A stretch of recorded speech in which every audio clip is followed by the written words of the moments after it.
Welcome to Chem Talk, Breaking Down the Basics series. Hello, everybody. My name is Julian, and today we will be going over specific heat and the beginning of thermochem.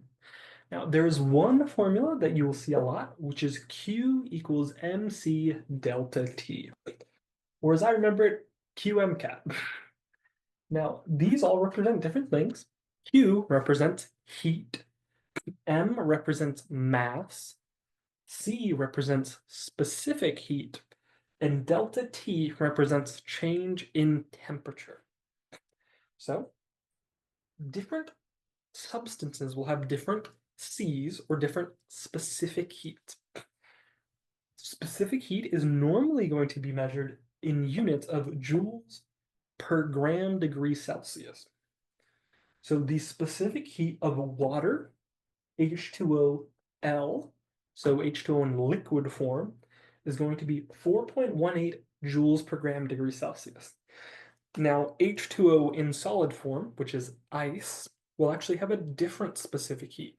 So there's different specific heats of different substances between solid, liquid, gas. You just got to be aware of it. Now, you can either be asked to calculate a specific heat given these other values, or you can be asked to calculate one of these values given specific heat and other values. So I could ask you something along the lines of, how much heat would I need to raise the temperature of, let's say, 10 grams of water from 25 degrees uh, Celsius to 30 degrees Celsius? Pretty warm because 25 degrees Celsius is about room temp. 30 degrees Celsius is getting hotter. So delta T, we would take 30 degrees Celsius minus 25 degrees Celsius. So 5 degrees Celsius. The mass is 10 grams.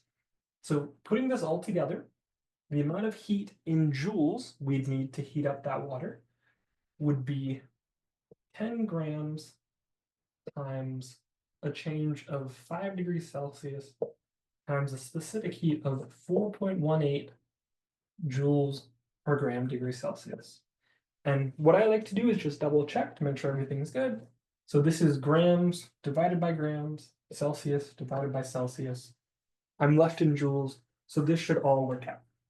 And if I plug that into a calculator, I will do that real quick. So that will be 10 times 5 times 4.18. We'll get a value of 209 joules. Ooh, just like that. So we can have something like that where you might be asked, how much heat, how much energy in joules does it take to cause this change in temperature? Now I could be asked to do something else. So instead of being given the mass, a question could ask you, and this is actually something you might even do in the lab, if we put, let's say, 500 joules of heat into a container that held an unknown quantity of water, now we know the specific heat of water, and it increased in temperature from 30 degrees Celsius to 40 degrees Celsius, how much water did we have?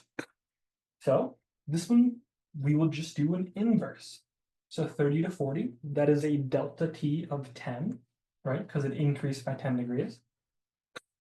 So we take 500 joules equals our M, which is unknown, times 10 degrees C times specific heat of 4.18 joules per gram degree Celsius. Now in this situation, we are dividing.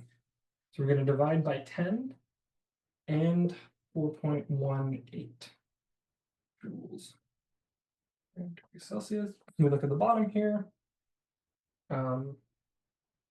That cancels out, and divided by grams is just grams. So we know our units are good. We can plug that into a calculator, and we will get a pretty straightforward value of 100 divided by 4.18 of 11.9. So these are the questions you could be asked, and I hope that is helpful. Thank you so much for watching. That's a wrap for today's episode of Chem Talk, Breaking Down the Basics series. Thanks for watching. If you enjoyed this video, don't forget to hit that subscribe button. Until next time, keep learning, stay curious, and we'll see you in the next Chem Talk, Breaking Down the Basics episode.